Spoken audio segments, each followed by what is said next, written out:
Well, welcome back to Abbotsbury Gardens again. We're going to be having a fresh look at what's in flower, a bit of interest around the garden, specifically on this Mediterranean bank, I think, and also the dry areas where we have an arid zone for plants which are drought tolerant, which is very relevant in today's climatic conditions. So there's an awful lot of interesting things happening here, and we're in sort of late June, and coming into late June then into July, this bank here is amazing mass of colour. There's everything just about to come out. We've got all the lavenders and crocosmias, but here we have the agapanthus about to bloom and the watsonias, a lot of plants from South Africa. But let's go and have a look at some more close up.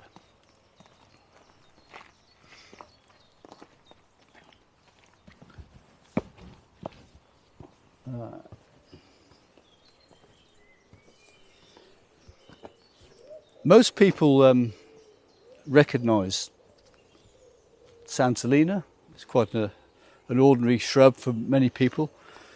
But this time of year, of course, the flowers are coming out nicely. But what I don't like about it is its habit. It tends to open up and flop. And so unless you regularly prune it, it probably will always do that. But some years ago, strange enough, I was travelling around, I was on the Isles of Scilly, and I saw this plant growing in the sand dunes on Tresco Island. I thought, wow, it's quite an amazing looking flower, lovely. It's a button daisy, and I collected some seed and started growing it. And then I researched it and found out it wasn't a native at all, obviously. It's a garden escapee from Tresco Valley Gardens. And they are specialists in lots of South African plants. And this is growing all over the island. And it's called Chrysocoma, COMA-AUREA. Lovely name. Chryso meaning gold, coma is head. And I've been growing it for several years here, but it's a little bit more tender than some of the other plants like the Santolinas there. But I do love the flower heads, and the bees love it. And it's a plant that copes very well in dry conditions and coastal conditions, especially growing by the sea in the sand dunes.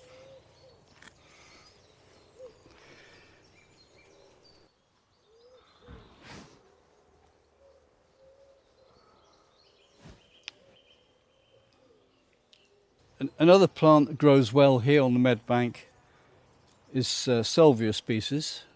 This one is Salvia FORSSKAOLII, which is quite a tough woody salvia actually, and it self-seeds itself all over the place, and it's a regular plant, very hardy, but it can be a bit of a thug. It will take over with seedings. You have to be careful with that.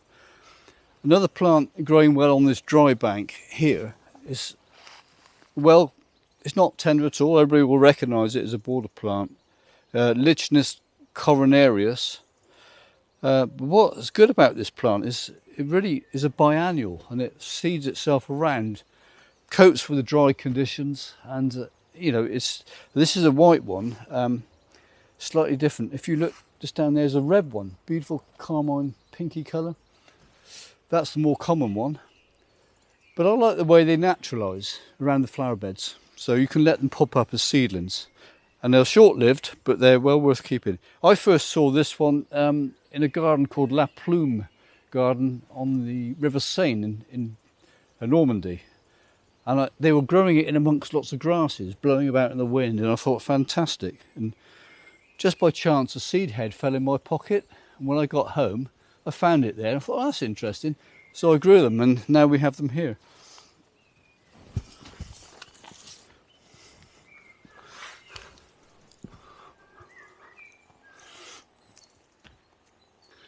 Just up here on the bank here is a lovely tall flowering shrub, yellow flowers, Genista AETNENSIS.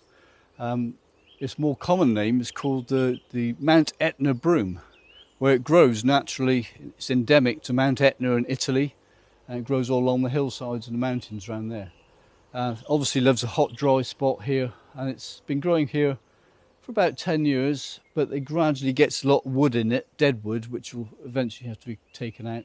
So this is the Mediterranean bank, but it didn't happen overnight. It took several years of developing. As I've been here quite a while, I seem to remember back in the days when this was all covered in conifer trees. It was a real dark woodlandy area, quite boring, but I could see the potential of this lovely south-facing slope where it gets the sun all day long. You get excellent drainage off the hillside, and so gradually we took some of the old conifers away and started adding more and more sun-loving plants to this bank. And in particular, we've got a lot of plants from what we call the Proteaceae family, things like grevilleas, and they've all taken off really well on this bank, including banks here over there as well, and lots of callistemons, bottle brushes. And the secret turned out to be that this is pure ironstone, iron ore on this bank, very shallow soil, but it creates an acid soil, and the acidity from that soil is perfect for growing these plants. Also low in nitrogen and nitrates, so they don't like too much feed. So here's a lovely grevillea, SULPHUR-YELLOW, quite a prickly one here. Genista SULPHUR-YELLOW, lovely yellow flowers, bees love it. And further up here, if you can keep up with me, we'll find a lovely Callistemon in flower too. These are the Callistemon CITRINUS splendens, beautiful red flower bottle brush, incredible looking, very, very bright carmine colour there, but obviously loving this sun. And while I'm next to it, I could also mention this is Juniperus cedrus, collected from the Canary Islands, I believe. It's a native to the Canaries. Here's a plant that brings back memories. This is I collected the seed from this one myself about 15 years ago when I went to Chile. This is a giant lobelia, Lobelia excelsior, and it grows in really dry conditions. I don't know if you can see the flowers on that.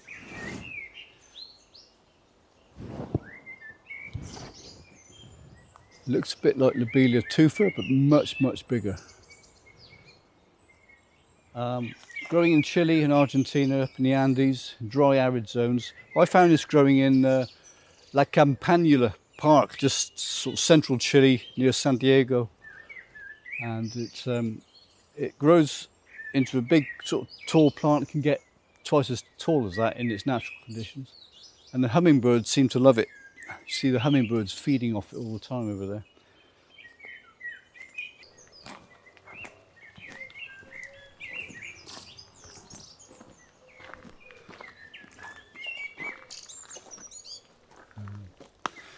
You want to follow me into the bushes?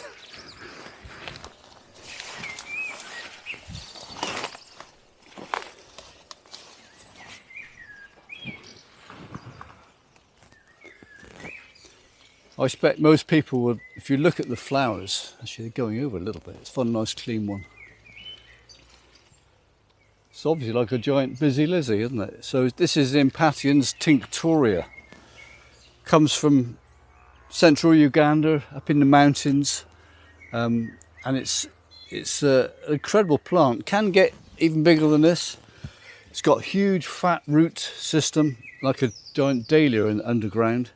And it gets knocked back by the frost every winter, but it always grows back up again in the spring and produces flowers nearly all summer long. And the bees love it as well. So it's Impatiens tinctoria, the giant busy lizzie, if you like. It doesn't self-seed everywhere like some of the other Impatiens. It seems to be very stable, just stays in one place. This is the lovely cistus. Sunset they call this one, but the bees, if you look at the bees on it, they actually love it. They get the honey, the nectar from here to get their honey. Chrysocoma lucifer, beautiful deep red there. And this little salvia here, quite dainty actually, is Salvia elegans. What I like about it is that, well, you can't get this on film, but you crush and smell that leaf. It smells of pineapples. That's the only way to describe it. It's called the pineapple sage, but you'd have to touch the leaves to get that effect. You doesn't smell it from the plant.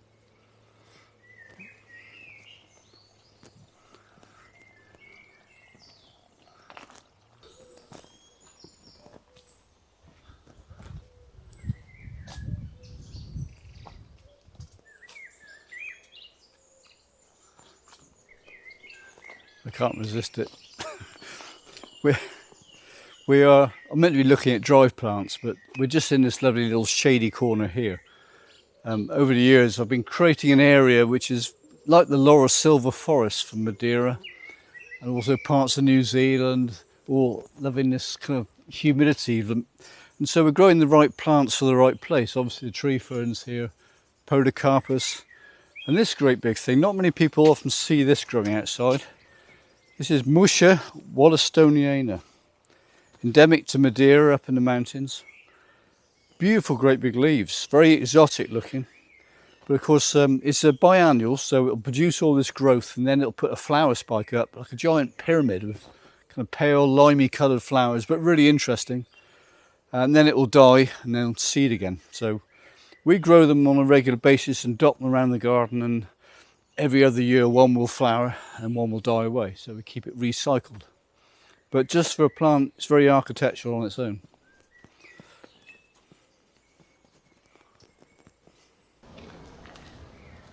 So this is what we call our dry zone border. A lot of plants in here are very drought tolerant. Once they've got established, then we don't have to worry about too much watering in the summer. Some things will actually adapt quite nicely. This is one of the few hardy aloes from South Africa, Aloe striatura. It's kind of a really good ground hugging plant. When it's bulked up like this, it's quite fantastic, but people don't realise what wonderful flowers there are on the aloes. It's like a yellow hot poker. It's very closely related to aloe vera, the one that you rub your skin for burns and all sorts of things, but it doesn't do the same medicinal thing. But a great plant for hugging these hot dry beds. And running through it here is Convolvulus mauritanicus. It's a plant that's native to Italy and I believe North Africa as well. It's the same family as our dreaded bindweed that everybody has to be pulling out all the time out of your border. That's the white flower. But you can see the similarity, but it's not a thug like that one. This is kind of slowly crawls through and produces a really nice carpet in amongst, weaving its way in through the other plants and even coming up here through the rosemary. Here's a rare plant, well, rare for UK anyway, Metrosideros robusta. Will only grow in very mild gardens in the southwest, tucked away. It can be a bit frost tender. It's from its native New Zealand. It's called the Northern Rata. And it obviously gets into a bigger tree in New Zealand, but here it's more of a shrub. But just look at these incredible flowers. And at the moment, as I'm touching it, there's bees all over it. Really like the nectar they're getting from it. It doesn't flower prolifically like this every year, but it certainly is a good one this year. In amongst this dry bed here, there's a plant here that's quite familiar to a lot of people. You don't often see it outside in Britain again. It's the Opuntia. We often call the prickly paw. In parts of the Mediterranean and South America, they grow it as an edible crop, but you can see these big flat, succulent stems on them. Very nasty little spines on them when you get up close. But they're loving this dry conditions here. Biggest problem here is wet in the winter. That can rot them out. Yuccas, Yucca foliifera here. Very nasty needles, sometimes called Spanish bayonet. That applies to some of the yuccas. But don't want to get yourself too close to the ends of there. But totally drought tolerant. Very architectural in the border.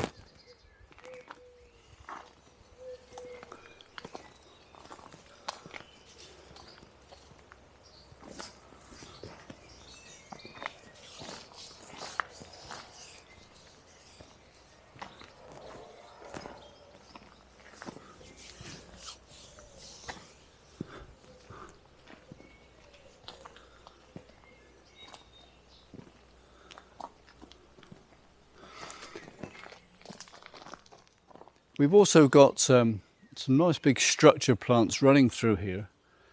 And I think, personally, this palm tree, Phoenix canariensis, the Canary Island date palm, these are, I think it's probably going to be a plant of the future that according to the climate, the way it's going.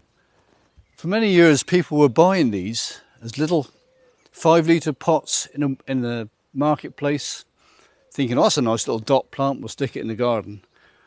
Then 10 years later, it's taken over the front of their house. They don't realise how big they can get. But I say, within the next 20 years, these will be the dominant feature in the southwest, big towering plants, because so many were planted years ago. And now they're becoming quite common. They got through the winters, they can take a bit of cold. So Phoenix canariensis, the date palm, and Butia capitata, or odorata, another palm from Chile.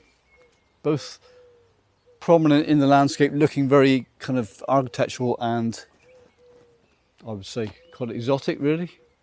Very Mediterranean-y looking. The echiums, well, they've all done their bit now. I think we mentioned them before. They've finished flowering. So we're sort of early summer in terms of planting and colour. We're coming into July. I think late July would be the mass herbaceous borders. A lot more things to look at there. But there's always something coming and going in this garden. So look out for our next video clip. You'll be able to see what else is happening in another month or two's time.